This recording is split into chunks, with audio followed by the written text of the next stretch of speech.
Welcome to LOA Today. I'm Walt Jason. With me today is life coach and LOA teacher Joel Elston. This is your daily dose of happy. We are so happy you decided to join us today. And Sam can't join us today. Hopefully he'll be able to join us again next week. But we have a really interesting topic to talk about today. I mean, we talk often here about the power of the mind, and we've had many guests telling us about different techniques you can use. There's NLP, there's hypnosis, there's a variety of things that you can do to kind of retrain your brain, retrain your responses, retrain what you're focusing on, and so forth. But the story that Joel's about to tell us is one I have to admit I hadn't heard before. And I asked him about the details before we got started, and I looked it up, and wow, I can't believe that I have never heard of this guy, and I'd be willing to bet you haven't either. But you're about to, because Joel's going to tell us the story. So first thing I got to ask, hello, Joel. Welcome. Glad to see you again. Good to see you, buddy. But I have to ask you, how did you find out about the story? Do you remember when you first heard about it? I did. 4 or 5 years ago, I went to the hypnotherapy school in California to become a certified hypnotherapist, and very fascinated by the whole. And like with most studies, you get into the history of things. And this gentleman that we're going to be talking about, Milton Erickson, is referred to as the father of hypnotherapy. Now, hypnosis has been around forever, for a long time. In fact, religion is sort of a form of hypnosis, where you have somebody with a standing elevated, he's repeating the same thing over and over. Donald Trump uses a form of hypnosis, where you just say the same thing over, regardless of truth or whatever. You just repeat it, and then people like, oh yeah, well clearly you didn't pay the hooker or whatever. So it's this interesting message. Okay, yeah. So you have this thing about him, but this gentleman, through this chain of events, shows you how bright he is, and he not only really perfected or developed hypnotherapy for use in psychotherapy, but he also is one of the first ones to inadvertently, he didn't call it positive psychology. That was Martin Seligman sort of developed that years later. Right. But this is the underpinnings of positive psychology, and I'll sort of show you how we get there. But it's a fascinating story, and like you're saying, for me to have discovered it, it's basic law of attraction, it's basic neuroplasticity, it's all the stuff that I'm into, neuroscience of the brain, how it works, and it's just a fascinating look at how powerful the brain is, and how your perspective and how all that has an impact on it. But just the chain of events leading to this is just, again, I have no adjective to describe how profound this is to me, at least, and especially my line of work. And this is a number of years ago. This is it's almost 70, 80 years ago, something like that. Yes. And so he didn't have the advantage of the knowledge we have now. So that's what makes it even better to understand, or even more, you can appreciate it even more, because he didn't have this knowledge that we have today, which gives us all this. A lot of the stuff he was saying years ago has just been recently, in the last few years, with the brain imaging and the stuff we understand now about the brain, is sort of reinforced. So he was considered a kook by some in the beginning, but he really became well respected and changed the course of sort of therapy in general, because previous to that it was pretty much Freud and your mom. Right. Freud, and the Freud story was distorted anyway, so it wasn't even an accurate story. Yeah. I mean, Freud was busy with his mom in his brain. That's everything filtered through that, and nothing wrong. I mean, Freud was a really good guy, but he just sort of, all the, no matter what, it's about your mom, and so that's what it boils down to, so. He went away from that, and and he also was the founder of I believe it was the American Psychological Association. So he just became this bigger, and all came from this chain of events starting early in his childhood. So tell us the story. I mean, and when I titled this episode, I titled it, "He Cured Himself of Polio with the Power of His Mind." So polio obviously plays a big role in this. Sure. Curing polio with the mind, that's going to raise a few eyebrows at the least, but we got to find the story. So what's the story? Right. Well, and just to be clear, polio is a disease that attacks the body. Then it goes away, but the deformity from the polio is what he actually cured. Does that make sense? Yeah, that definitely fits better. Yeah, polio is the disease that causes the damage. He didn't cure that, but nobody before that had ever overcome the devastating effects of polio, and the paralyzed people were always paralyzed at that point. Okay. So, all right. So that gets relevant later, but it is. But that's still significant. Even that's a big breakthrough. Yeah, which to me is just fascinating, because so early in his childhood he was very late in speaking, conflicting times, but he was almost 2 years old before he started speaking, is what sort of the general rule of thumb word. And he was tone deaf, dyslexic, and colorblind. So he had a lot going on in his childhood that he had deficits. He learning his colors, and so you look at that combination. You're tone deaf, colorblind, and you're dyslexic. So by most standards, you're not going to be considered one of the brightest kids in the bunch. So and in fact, interesting side story about tone deafness. I won't go into the story in detail, although I told it many years ago, actually. But I encountered in my travels as a young man, I was a musician, and I encountered a kid who lived in the neighborhood where I lived at that time, who was presented to me as a tone deaf guitar student. And sure enough, he behaved tone deaf. And it took me a while to figure out how to get around it. When I finally figured out how to get around it, I realized that he was just missing some basic understanding of what the words are that we associate with tone. And once I explained them, I realized he really wasn't tone deaf. He didn't know what we were talking about. So I'm kind of curious to know, did this guy really know what tone was, but he had no way of explaining it and had no idea what we were talking about? That is one of the possibilities, and I have no way to find that out. That's a great point. Okay.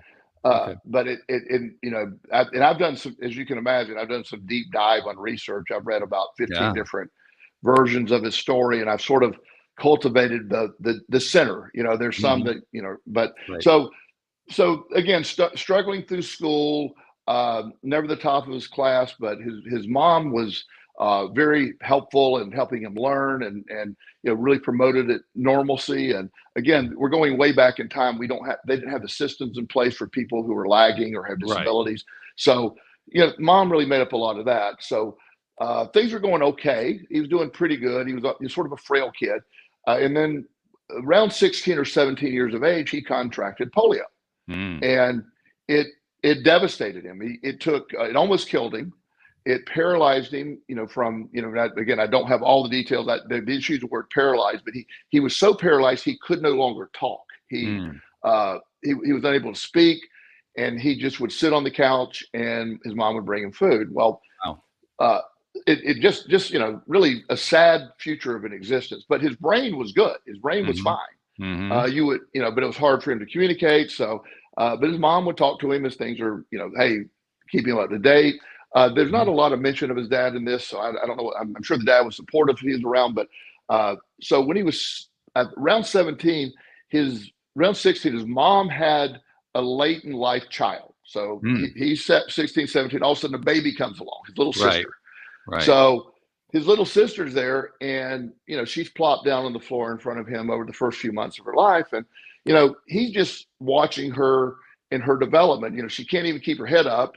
At first, and all of a sudden she's keeping her head up, then she can sit up, and they started crawling. So he had the idea that, why don't I do what she's doing? Just maybe through instinctive nature, let me just literally get on the floor and do what. So, he was able to express that to his mom, and he would get on the floor with her and just literally spend the day following the baby, crawling. And using his hand, and started making progress. He started, doing that. So when the baby started to stand up, he started to stand, and they literally learned to walk together. As the baby learned to talk, he just mimicked what the baby was doing, the same thing. So his brain reverted back to that stage of neuroplasticity that just sort of it's almost like he created a whole new set of operating instructions for his brain. So his brain started working around the paralyzed muscles and started developing new connections, is my guess. Again, we don't have any imaging to determine that, but that would be the likely route. Yeah. And so as he got stronger, he became a very strong speaker because he was now practicing. So he developed a really deep voice. He started, now when he started walking, now he's not taking for granted. So he started exercising and then started running. So he really just used it to his advantage. Yeah. So yeah. he started, he was very interested in this whole process. So he went to medical school and he was studying that. And he started putting together this hypothesis that of the best thing he could come up with, I sort of hypnotized myself.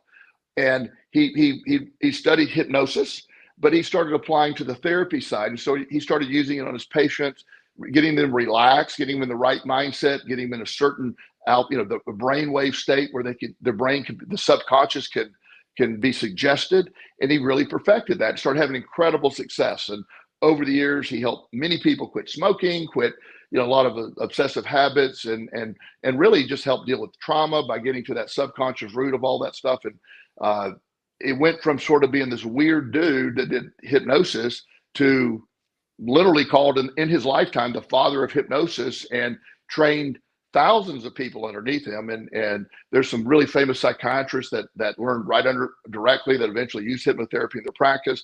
So it went really well, but he took it further toward the latter part of his career. He also realized that chain of events, the tone deafness, the dyslexia, the processing of color blindness. He said, I had to learn to do these things in a different way. So he started realizing, wait a minute, my brain is my brain because I went through those things. Those weren't deficits now, they were events that moved me forward. So he started imagining that. He started looking at his polio as like, I wouldn't have come up with hypnotherapy if I didn't have polio and I didn't have that. So he started using the concept of the growth mindset book by Carol Dweck from Stanford that I'm really fond of, but talking about, he could have had the victim mindset of like, all these things crushed me, but he used a growth mindset. And he really espoused the concept that he overcame those things, and without those things, he wouldn't have had the career and become the incredibly respected professional, one of the great doctors of our time, without those chain of events. So he was able to, further than hypnotherapy, also begin the underpinnings of positive psychology. Wow, that's a very impressive story. I mean, probably the first impressive part is that he takes this concept of hypnosis and apparently is the first human to turn that into a therapeutic tool. That all by itself is that's an amazing. I mean, it's not amazing is probably the wrong word. It is a highly impressive thing to do. Yes. Because so it's always had this. It's always had this kind of quasi negative. Oh, that's like a stage magician's trick kind of a thing. Yes. And he made it something serious. Yes, and before him, that's all hypnosis was. You'd go to the fair, you can cluck like a chicken. You do these things, and it just was a side show at the circus. But he really started to make progress, and he was one of the first ones to really start naming. I don't remember what, and I'm dropping the term he used. He did not use subconscious brain, but he is the one that started realizing there's two functioning parts of the brain, and the active everyday thing, but I need to get to that subconscious, the root, the programming part. And so he was I think he actually used the word unconscious brain, which morphed into today's word of subconscious brain.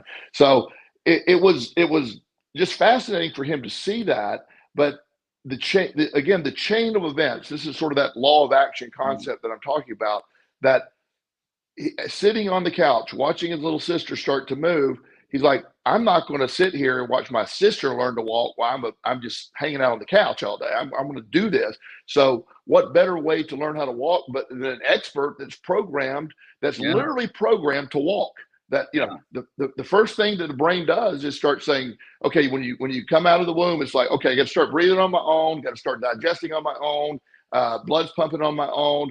Now next, I'm going to start walking.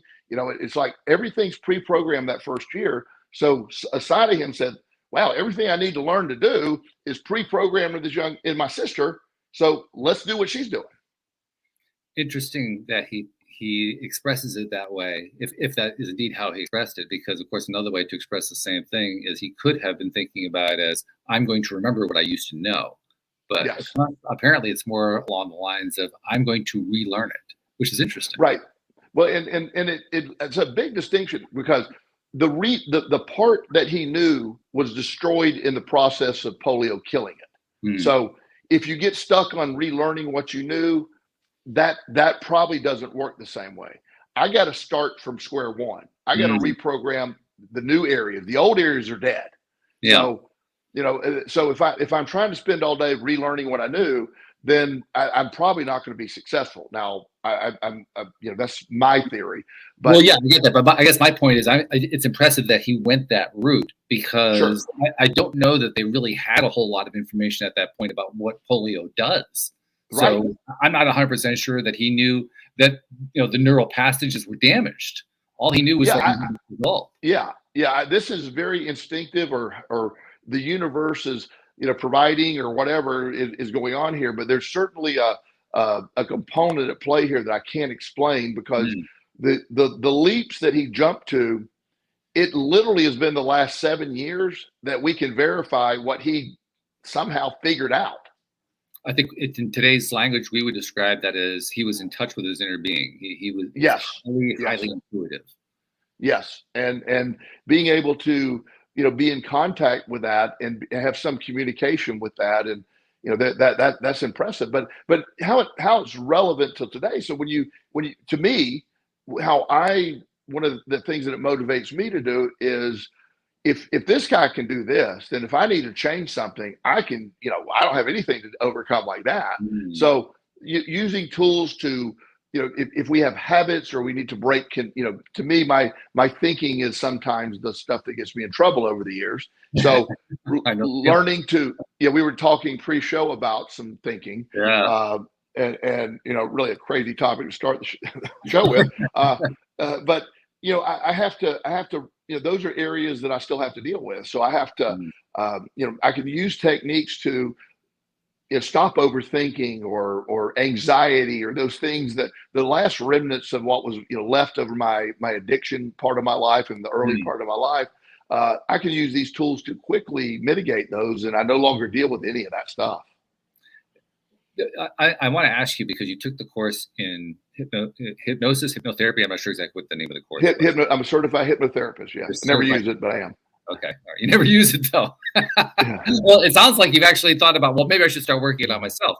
But that kind of leads into the topic in question I wanted to kind of go to next. And that is, we hear about hypnotherapy. We hear about NLP, for instance, neuro-linguistic programming. We hear about a lot of ways of kind of trying to leverage that neuroplasticity that you were referencing earlier. And I think most of us think in terms of, well, I need to go to somebody who's an expert at it. Very often we have coaches, hypnotherapists and so forth coming out of the program because they want to share that they're able to do this, and here's some of the stuff they've learned, and it's really cool information. But when we face the idea, or at least consider the idea of trying to do it ourselves, that starts to get kind of daunting, which first of all makes his accomplishments even more impressive. But for somebody who wants to kind of leverage all that, where do you begin? How do you get that going? Well, one of the lines in my school, and the concept of all hypnotherapy is self-hypnosis. All hypnosis is self-hypnosis. Now, you might have somebody managing that for you, but it's all done internally. So you have, like, if we're sitting down there, here's sort of a quick thing. If I'm going to put you into a trance, we start talking, and I have, there's an arm method. I'll have you, mentally, your arm gets very heavy, and it goes down and it goes down and it goes down, and you count that down. There's a staircase concept where you can walk down. There's a million different ways to get there. But when you get there, you get into the right on the edge of sleep. It's not sleep, but you're right on the edge of sleep. So you're more suggestive. Right before you fall asleep at night, how your brain can do crazy things and think, it's wide open. It's like, if you have that moment, you're like, so you're more open to suggestion, that mindset. So you put somebody in that place. So if you want to do it yourself, there's some really good YouTube videos about self-hypnosis. And a lot of it is, you're getting yourself to a calm, the different brain states, where you're in that that relaxed state where you can start doing auto suggestions, what you're trying to do. It's just reminding yourself that trying to talk to your subconscious brain, like when you're, NLP. I'm also certified NLP. That I love NLP, and there's so many different ways you do it. But NLP's main concept is reframing. It's looking at things differently. It's a form of hypnosis in a sense, because you're trying to reprogram. Like if I need to quit thinking about this event over and over. It's taking up my time, but the mere thinking about it creates more thinking about it. Right. So, right. The concept of, I need to refocus over here. I need to put my focus over on another. And you're able to stop thinking when you can come up with another. So you use these techniques to calm the brain and make new suggestions into that, replace it with healthy suggestions or something that isn't as destructive. And you do that repetitively, and you can eventually change the subconscious programming causing that. Now, the challenging part from my perspective, and I don't know, this may or may not be what other people think as well, but I always thought it was the big elephant in the room, is if you're in a suggestible state, you're not exactly in the best state for giving yourself commands, because you're suggestible, you're the recipient rather than the giver. So how do you kind of bridge that? Well, you have your intentions, and you're planning on what you're saying when you're there, when you're in that state. People that are, I don't really recommend self-hypnosis for people who are in dire straits. Okay. Because of that reason, because you can talk yourself into some really deeper situations negatively.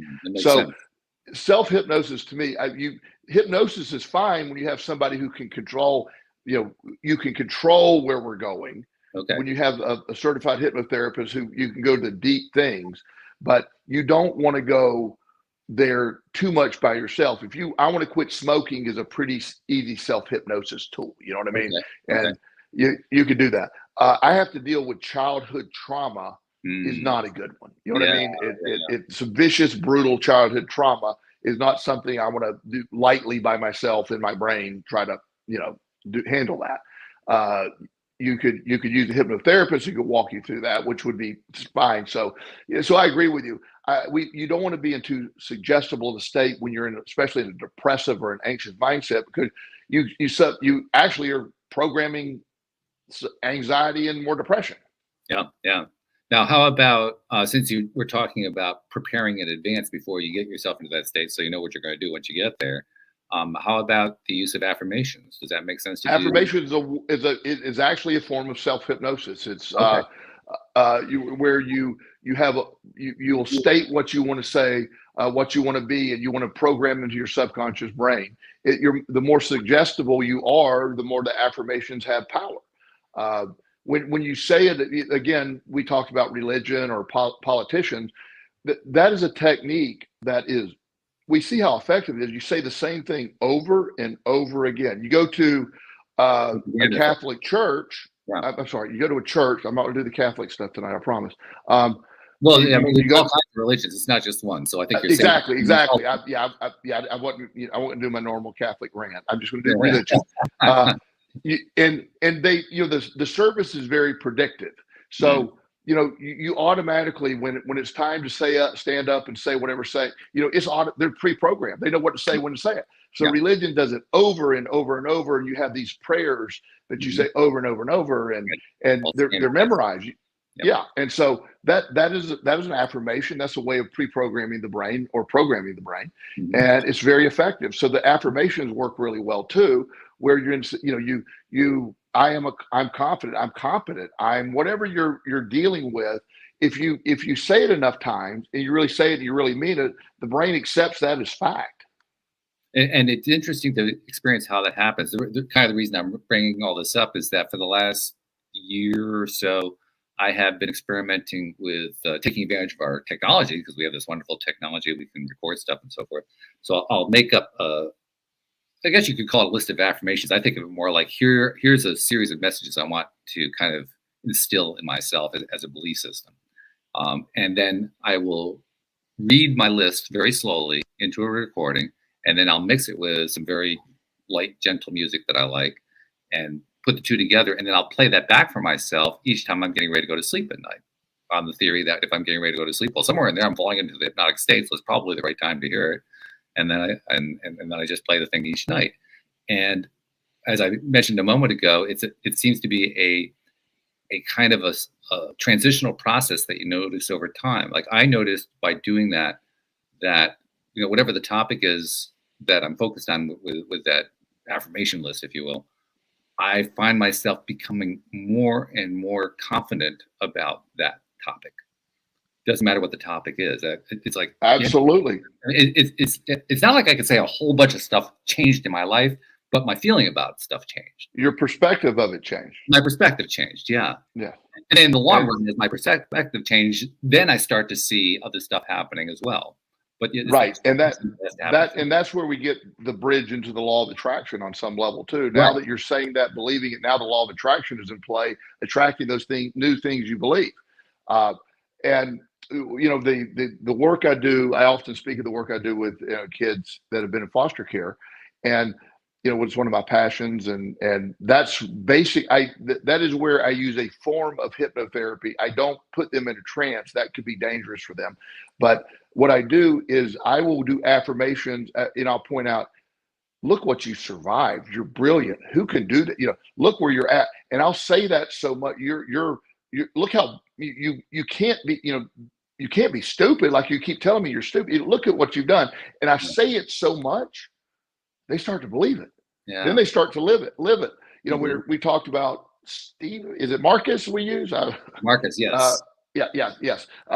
With Marcus, he got really quick programmed, but I convinced him real quick that everything he believed about himself was wrong, and his grades changed instantly, his demeanor changed instantly, because he now realized that stuff was false. So that the kids can get it better when they really believe it, but to see a little kid eyes light up because the first time in their life, like like this one kid literally told me, he's a little kid, like 10, and he goes, he had like a tear coming out. He goes, "You mean I'm not a piece of shit?" I go, bro, are you kidding? Look, who survived this? You're 10 years old. Look what you've been through. Boom, boom, boom. Look what you're doing. And he started like, crying and just excited. And it launched him to believe an entirely different thing. And so affirmations is a form of hypnotherapy. And you once you can reprogram those thoughts, like, the idea I talk about, being able, everything we know is stored subconsciously, and the assumption that a percentage of what we know is mislabeled or stored improperly or not true at all. But we have some of that stored. So it affects us when you have false beliefs about yourself, what you can't do, the idea that, wow, this is not true. I'm labeling that as not true because I had no real evidence, but that was programmed. I use the roller coaster story as a kid. I tell that story all the time, where scared to death of roller coaster because of my mom's fear of roller coasters. Until one day I rode a roller coaster, love roller coasters. Now me and my kid will hop on a plane and fly anywhere in the world around a roller coaster. I just, I love them, but I had to reprogram my perspective of those. Mm-hmm. Yeah. The reprogramming aspect is also very interesting.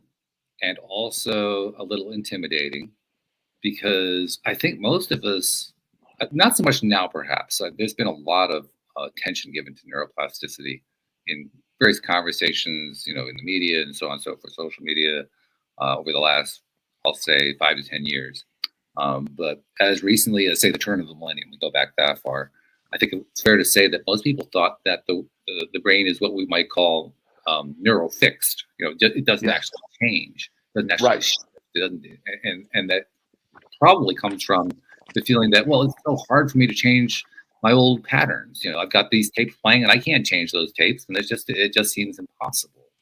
Right. So the whole neuroplastic concept is intriguing, especially if you've been around for a while and you kind of had the other idea for quite some time. But it takes a while to get past it. Once you do get past it, that's really what the story about Marcus or one of these other kids that you work with, that's what their story illustrates. Once you do get past it, you can start making some really amazing progress, but you got to get past it first. Well, and as we always remind everybody, your most up until age 12 or 13, you're the most, the brain is totally neuroplastic. It's there. Age 13, neural pruning starts. You start getting rid of stuff you don't need. But up until that point, it's just gathering everything. It's trying everything. That's why kids love everything when they're 8, and by the time they're 15, they're down to like, no, I don't like this. I only like this. They get rid of the stuff. So anything after that, neuroplasticity happens at a much slower rate.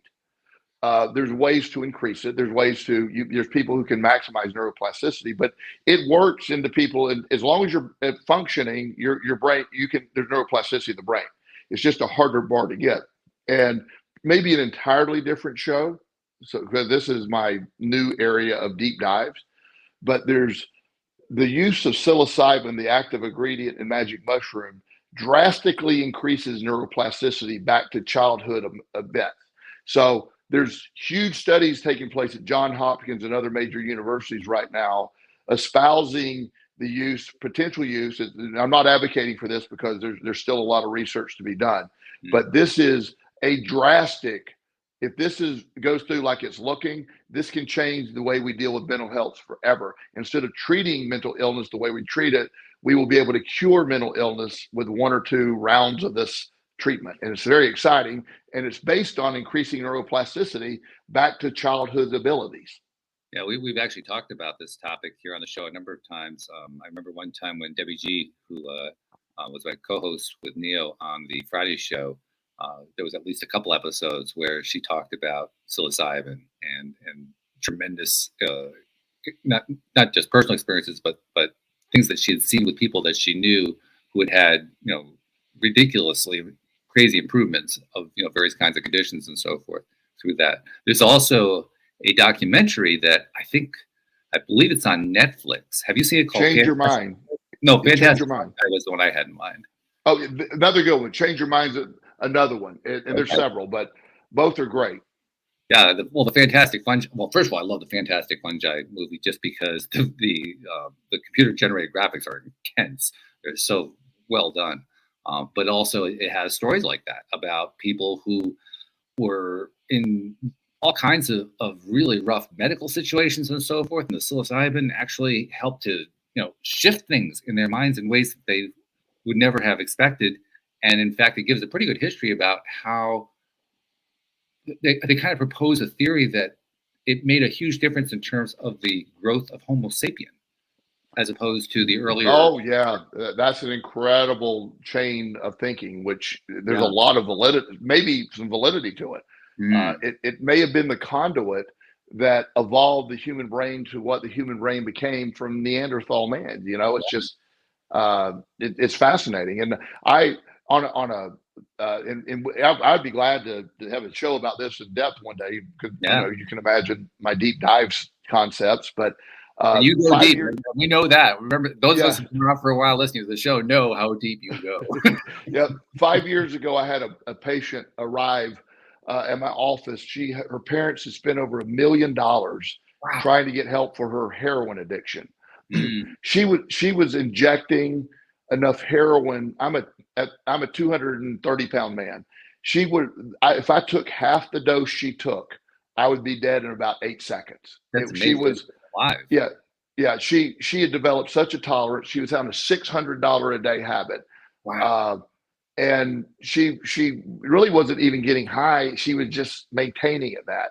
So they had spent all this money, and she relapsed. And her story it's brutal addiction. It's really too much to even share. But the stuff that people will do for their drugs. Right. Here she was, a brilliant, beautiful young lady, accepted to University of Virginia, and was in the middle of this spiral. Right. So when her mom came, she said, the doctor sent me to you. I don't know what to do. She said, see what you could come up with. I said, my service there's nothing I can do at this point. I said, however, I do have a solution. I can't legally recommend this, but I can tell you about a place in Peru that does an ayahuasca ceremony, which is a very, very strong psychedelic. That's, that the concept is, it's like an 8-hour DMT trip. Mm-hmm. And so here this beautiful young lady and her beautiful mom went to the jungles of Peru Right. for an ayahuasca ceremony, and they were there for 3 days. And she came back. She reported to me, and this is what sold me on this concept. The treatment makes you not very nauseous. Everybody that takes it throws up, but then you go into an 8-hour just seeing entities and spiritual dive and just incredible. You know, it's hard to describe, but she described the whole thing. She felt like, you know, her insides were being torn apart. Her brain was being torn apart. She was scared to death. She was happy. She was sad. She relived everything.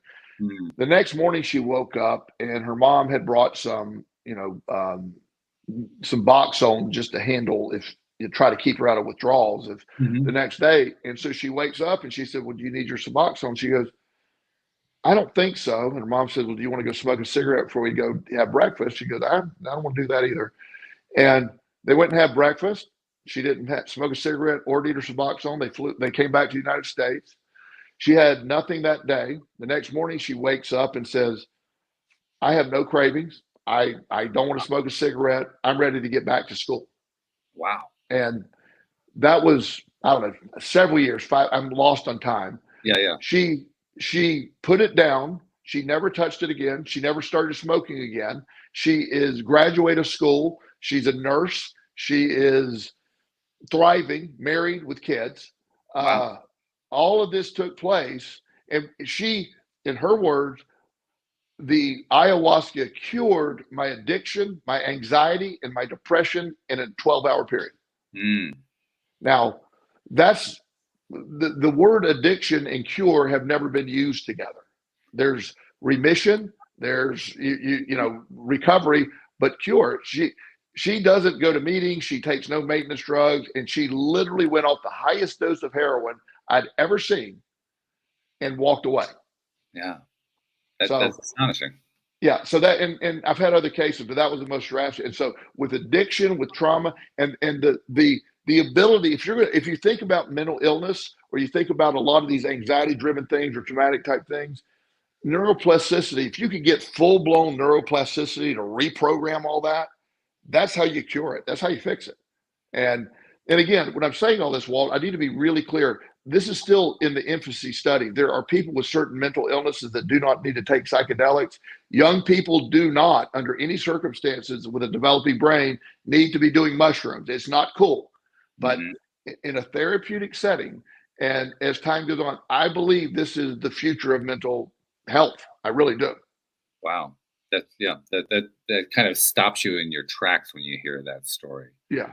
So again, neuroplasticity is the basis of why magic mushrooms or the psilocybin. I don't even like magic mushrooms. It sounds too party-ish. But the psilocybin ingredient, which opens up the path, and now that we're able to scan the brain while somebody's in a full-blown, for lack of a better term, trip or experience, the brain it looks a 40-year-old man's brain looks like an 8-year-old brain as far as the pathways lit up, just learning like an 8-year-old. Yeah. That's one of the more fascinating things about the technology that we have, that we can scan for things like that. We can image it, and of course the lighting up part when you're looking at a computer screen, that's a computer generated representation of what the data is showing. It's not like the brain is this great big light. Right. Yeah. The computer's interpreting and lighting it up. And to be fair, I always try to play devil's advocate. A lot of that is open to interpretation too, of what's taking place. But there is certainly a change in what's going on in the brain. The communication, the blood flow, we can verify the two hemispheres of the brain drastically increase communication during these experiences. So again, I'm not selling that, but that is, I currently have some lobbyists working in Virginia trying to get this legalized for therapeutic use, not for party use, but for that. So that is, but that, I believe that's where that's at. But again, because it fits right into, imagine what, Milton Erickson did, able to increase this neuroplastic brain and use those techniques. Well, people that are having their stroke patients right now, that, there's implications that could be helpful for them if we could ever figure out how to do that, help that. This is leading me in a couple different directions. I'm kind of torn which way to go. So I'm just going to kind of flip a coin there. Yeah. And say, and by flip a coin, what I mean is I'm going to go inside and say which one feels better. So I'm going with one that feels better. Okay. But it's a topic I brought up before, especially in the last year and a half or so. We've had a lot of doctors on the show in the last year, people who are taking steps, sometimes small steps, sometimes large steps outside of the mainstream and getting a lot of flack for it, but they're also getting interesting results with the things that they're doing.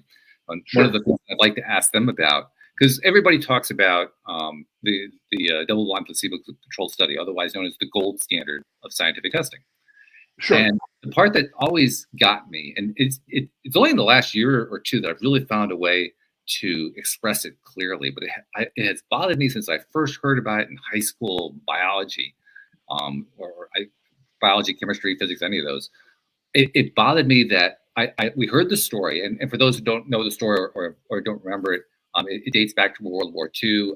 They were treating soldiers who were being blown up and so forth, and the one MASH hospital ran out of morphine. They couldn't put the soldiers out of their pain while they're trying to treat them, and so somebody came up with the idea, well, let's just give them some sugar water and tell them that it's morphine and see what happens. And they started behaving like they were pain-free, and it kind of amazed everybody. So that became known as the placebo effect. And then a few years later, as the development of the double-blind study is coming along, they're saying, well, we got to screen out placebo because that actually can ruin the results. And that's the part that always got me. The reason it got me is, it's twofold. First part is placebo, because of that original story, has always been limited to pain relief in terms of the way people talk about it, particularly in scientific circles. And yet, when they're screening for placebo, they're not just screening for it for pain relief, they're screening for it for test results of some sort of a substance in the body, which basically means they don't want this so-called placebo and its ability, which they're pretty much admitting exists, to influence positive outcomes to get in the way of the test. Well, I can understand trying to separate that out. The part that I don't understand is, why aren't we leveraging placebo? It doesn't make any sense to me. And then, which drives me crazy, yes. And the flip side of that is there's also a concept that goes along with placebo called nocebo, which is basically the diametric opposite of placebo. Placebo is where you are given the suggestion by a medical authority and you buy into it, kind of along the same lines of what we were talking about before, the propaganda effect. You're told the same thing over and over again, you start to believe it. It's kind of along that same line. The doctor tells you that this is going to help you in some way, and you take it, and it may be sugar water, but it still helps you. Well, the nocebo effect is the reverse. That's where the doctor gives you a dire diagnosis or something, and you start to believe that, and you start to live that out. In fact, you told a story last week about a guy who experienced exactly that phenomenon. So I'm tying that back now to what we just talked about regarding neuroplasticity. And I'm saying to myself, these are really powerful factors that the scientific community really is not giving enough attention to, in my opinion. But I'm wondering, in your opinion, especially in the light of what we talked about with psilocybin and what we've been talking about with Milton Erickson and the strides that he made to basically get the whole thing started, to what extent do you think that this new path that's kind of exploding here, path, interesting choice of words, of understanding neuroplasticity, of trying to apply it, of trying to use hypnosis and hypnotherapy to leverage it and so forth, to what extent do you think that's going to also tie in to, hopefully, maybe I'm being hopeful here, hopefully accepting and leveraging the power of placebo and nocebo? Because to my way of thinking, they're pretty much the same thing. Well, and that's the beauty of it, that you read my mind. That's where we pull all this together, because everything we talked about, I believe in this so much. The body's, Milton Erickson proved. No, this is back in the day. This is no modern technology then. He cured the devastating effects of polio. He cured that. Nobody had done that before. And not only did he cure himself, he made himself stronger. He believed it. It changed his life. He went on to become a medical doctor. It changed everything. It made us look at everything different. So his belief alone, his body responded. The body will do what the mind or the brain is telling it to do. It wants to believe it'll do it, and it does. We have hundreds of thousands of millions of examples of that. So Uh-oh, we got a freeze from Joel. Hopefully he's going to be able to reconnect in a second here. We were doing so well too. We got 44 minutes in before he froze. Last week, I think we froze about once every 10 seconds. Yeah, it happens. Yeah, I'm always back. I don't know why. My Wi-Fi says it's fine, but anyway.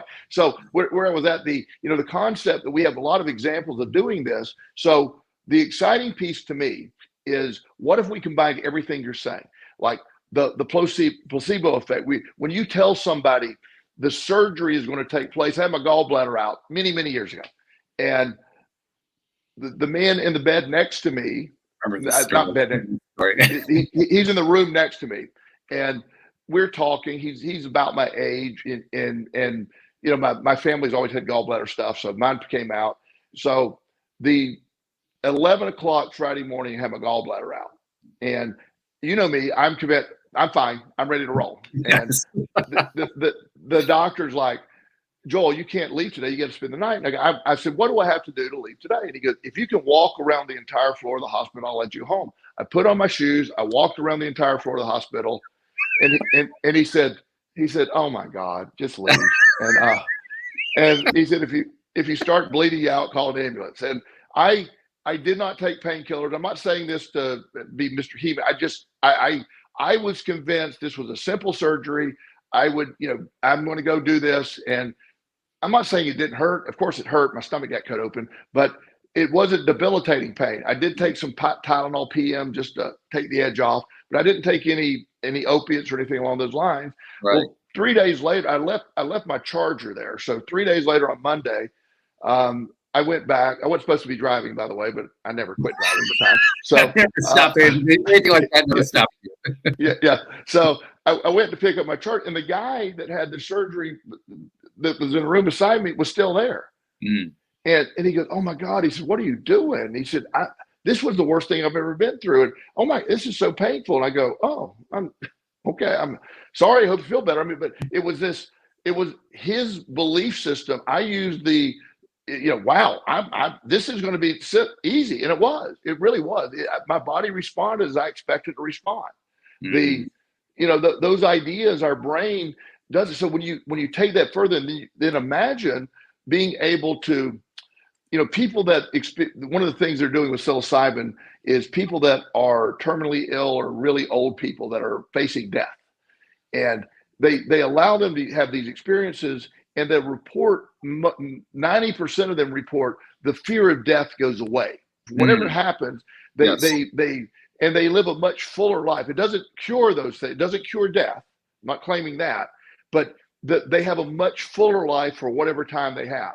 Instead of dreading every day, there's something that happens to them that they just accept this is going to go, and they probably do live longer, but whatever time it is, they're certainly living a lot better. Again, the brain will respond as you're believing.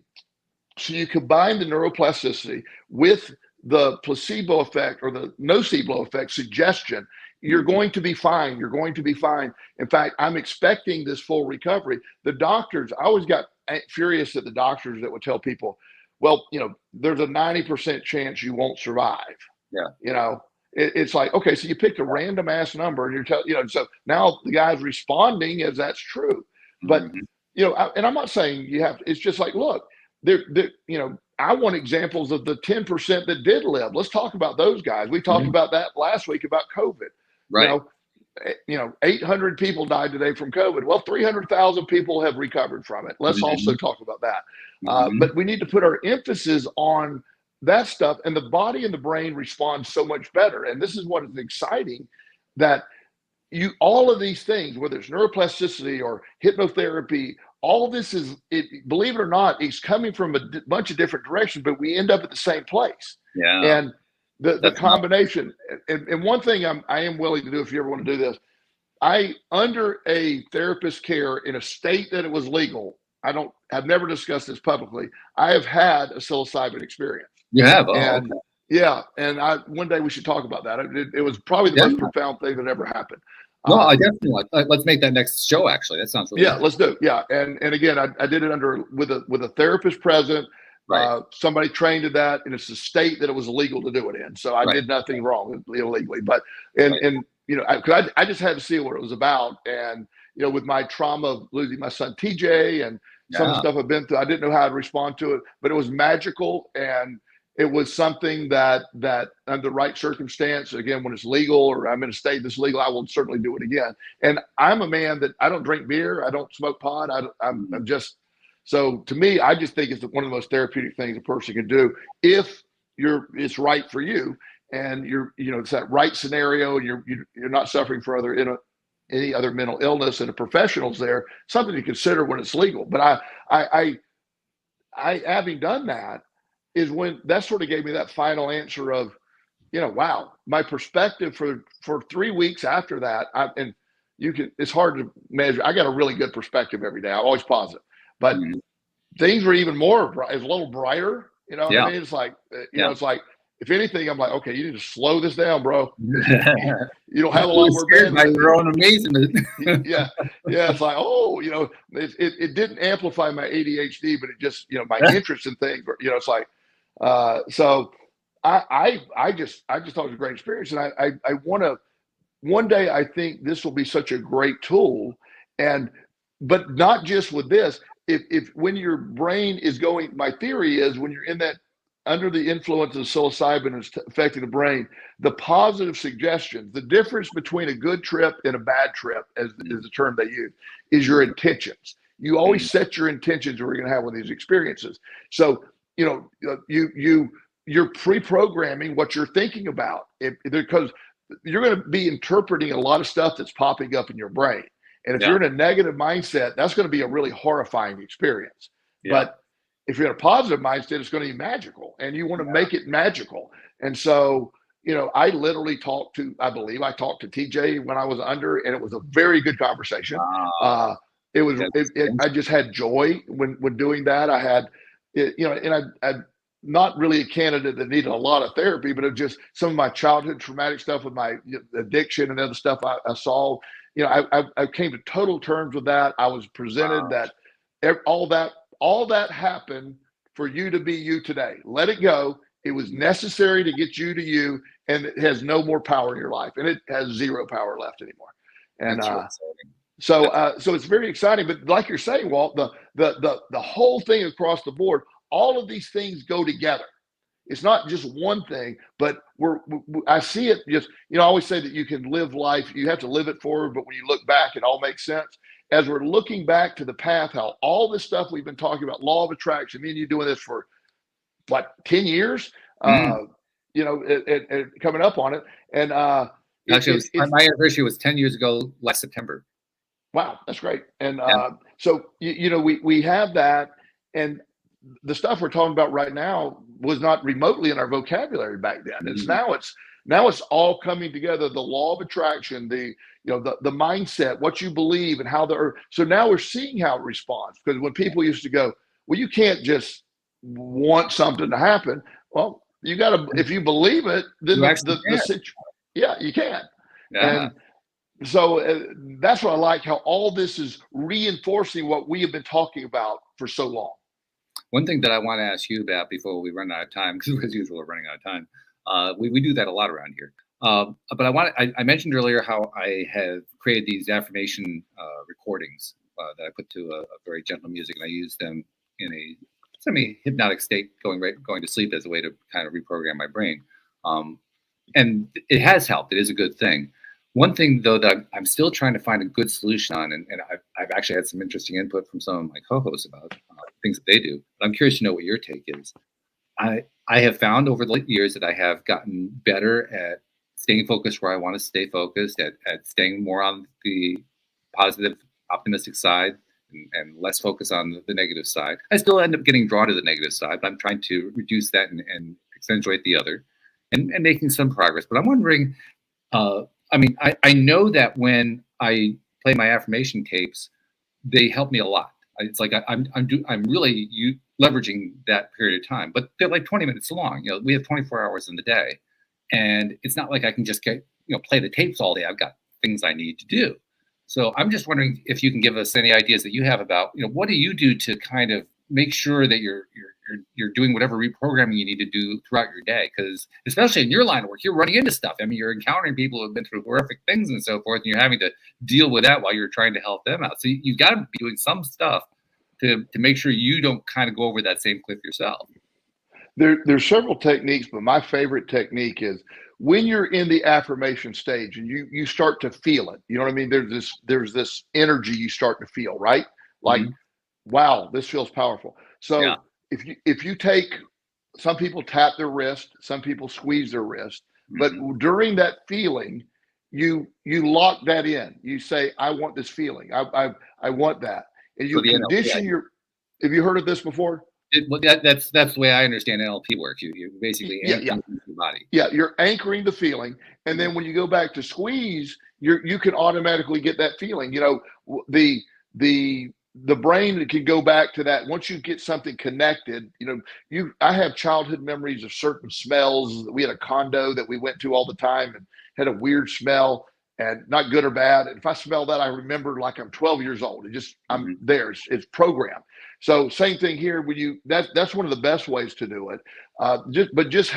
You can also have quick cues to flip back. You know, because the emotional guidance scale that I always sort of operate, or if I'm dealing with a particularly bad case, or when I'm picking up the energy of somebody that's really negative, I need to quickly get back to me. You know, when on the occasion over the years when I have a client that either dies of an overdose or commits suicide, and it's devastating, and especially with me having lost a son, so now it's almost like a young man dies and it's reminded me of TJ dying, and it's just these other things. But I can allow myself some of that, but I need to quickly get back to me, and I use anchoring techniques all the time. It's one of my favorites. You can also, I know people that love this, but they have they call it a cheat sheet affirmation, and they have 5 of their top affirmations rapid fire in their brain, and they'll just say it mentally, boom, boom, boom, boom, boom, boom, boom, boom, boom. That works good for some people. That doesn't work great for me because my crazy ADD brain focuses like one affirmation that I'm thinking about. Oh, look at that! It's like. It just goes away. But I don't know if I'm ADD, but I have a similar response in that I do that for about 5 seconds and I'm bored already. Yeah, exactly. So at the immediacy for me of anchoring and then the drawing it back by squeezing and nobody can. I like things that aren't obvious, so I can do that with my hand here, squeeze, and nobody. It's not obvious. It's like. Some people do breathing techniques, but I can't say in the middle of a stressful moment, excuse me while I do my square breathing, everyone. So but affirmation is my best answer to that is the anchoring during the affirmation. That's my best answer. But there's other people that have it's really bio-individual as well. But I have one young man that has memorized, he has 5 affirmations. He's brilliant, a lot smarter than I am. And he has I'm smart. So he'll have like S. He has like the first letter of each affirmation that matters. Yeah, an acronym. That's what. And he says that over and over, so his brain sees the whole thing. Yeah. Okay. That works great for him. But for me, I just start. To me, it's like it becomes a brain puzzle. I'm like, oh, look at that. Yeah. And tell us again how you select what you anchor into your body. I mean, you've already done that, so you already have the anchor. But how did you select it? The stuff that for example, whatever's giving you the most problem, like anxiety, for example. So when I wanted to relieve myself from elevated stress or anxiety, I find that that image of me sitting on the beach, that affirmation of you've really come a long way, and these fears that you're thinking about right now, and I never use the word fear in the affirmation, but the things that are creating stress for you right now are not, they're no longer relevant. It's pre-programmed. So I'll talk myself through it. Now, that's part of my affirmation. But then when it comes to anchoring, I don't need to do all that. I just find that feeling. And so I just think about the feeling of that affirmation. And then it's like immediate, like, oh, yeah, that was great. So when you selected that affirmation, did you select it based on the feeling that you associated with it? Yeah. Well, what I did, I came up with the affirmations, and the affirmations that worked for me made me feel great. So when I found the affirmations that work, that made me feel fantastic. So when I'm feeling like, yes, you're right, I got it. That's the feeling I anchor right there. That's that feeling. So you're looking for that really high feeling. Yes, that really high feeling, or that really calm feeling sometimes, because I do tend to run a little hot, as you can imagine. So that calming feeling is sometimes that I need to do, because I have these days where things just happen so fast and so much happens, and I need to take a minute to just calm that down and then reset. Especially when you're dealing with volatile situations. Yeah. How long did it take you to really anchor that into the point where you felt it, like you were reliving it at the same level that you experienced? It probably took a pretty good a year of me doing that regularly to get it down pat. It took a while. So you had to like go at it for a year, and yeah. I guess every day you would try to anchor it in? Every day. It was part of my morning routine for a long time. I do most of those kind of things in my morning routine. Okay.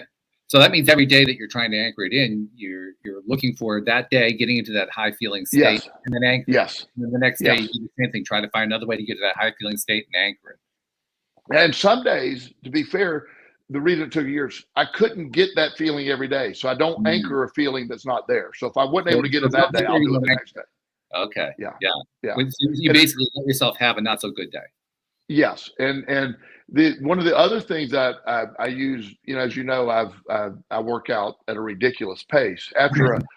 After a great workout, I also can anchor that feeling of total physical euphoria. Like I can do that, and it's sort of for different situations. So I anchored that feeling that's another one I could achieve too. Does it matter what part of your body you select to anchor? It to me, it's a piece of the body each time, right? Yeah, it needs to be the same. I don't think it matters what, but if I want that calm feeling, it's my left wrist I squeeze. So if I want that euphoric feeling after a workout, I pull back this finger. Oh, okay. Yeah. So you got two different ones that you programmed. Yeah. Yes. Got it. All right. That makes sense. That makes a lot of sense. And in fact, you got me thinking. Okay, so what activities do I do that give me that euphoria? And one of the first one that comes to my mind is doing the podcast, and the second one is the dancing that I like to do. I like to do social dancing, ballroom dancing. So I'm thinking, maybe I should leveraging that. Maybe I should really turn that into an anchor. Well, you should, and dancing is incredible exercise. I mean, you burn a lot of calories. There's a lot of coordination. There's a lot of balance. So there should be, after you're done dancing, hopefully you're having some of this euphoric feeling. Yeah. And I usually am. I mean, even there have been times where lately I've been taking some classes, quite a few classes. I've been kind of in immersion ever since the divorce. And the classes, sometimes early on, some of them I was getting frustrated because I couldn't get the dance. I couldn't get the steps down. My mind was like, so I wouldn't want to do it in those situations. But many of the classes that come to the end, like, oh, wow, yeah, we did a lot of good stuff there. And that's where I'm feeling pretty good. So I'm thinking that's where I should do the anchoring. Yeah. Well, good. I love that. Start trying that. Tell me how you think. That's really going. I guess the last question I have, and we're over an hour, but I don't care at this point. We do that a lot. I guess my last question is, how do I select how I'm using that anchor? I mean, can I just use it anytime I need a jolt of energy, or should I build the anchor associated with some particular kind of thing, or how do I do that? Well, one of the things that I like to do, and again, this is based on solely my opinion, so the other people may have a different opinion. If you use the anchor too frequently, you get a tolerance to it. You don't want to just every day, I want to be calm every day. When calm. If I do that 5 times in a day, it's not as effective the last time. You know what I mean? Okay. So I would like to use it if I'm just having a particular moment where I'm always sort of again, I'm a big Abraham Hicks guy, so I'm always trying to see where I'm at emotionally.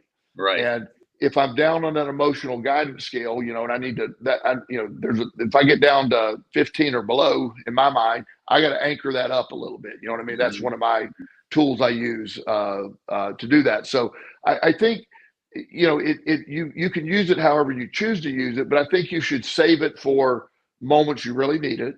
Okay. And use it where, and again, become convinced that it's really working by anchoring it really well. And then when you do it, you'll be like, this is really impressive. I mean, the totally not scientific, by the way. So, but I have an app on my phone where it gives a heartbeat. You can take your heartbeat, and my resting heartbeat is about 53. Okay. And I keep it. That's a good, healthy, athletic heartbeat. Yeah. So in the middle of a work day one day, I was dealing with super stressful situation, and the session ended and I took my heartbeat and it was going to about 130 beats a minute. Wow. Which for me is pretty high. Yeah. So I put my phone down, I anchored for 5 minutes, got calm again. When I took it in 5 minutes, it was 68. Wow. Yeah, big drop. So again, not scientific. The situation had changed, but to me, it had some effect on some level. No, definitely did. Clearly. Yeah. It didn't necessarily get you down to your ultimate rest level, but it got pretty close. Close. Well, and during the work day, when my resting heartbeat upon waking up I run about mid-60s during the day.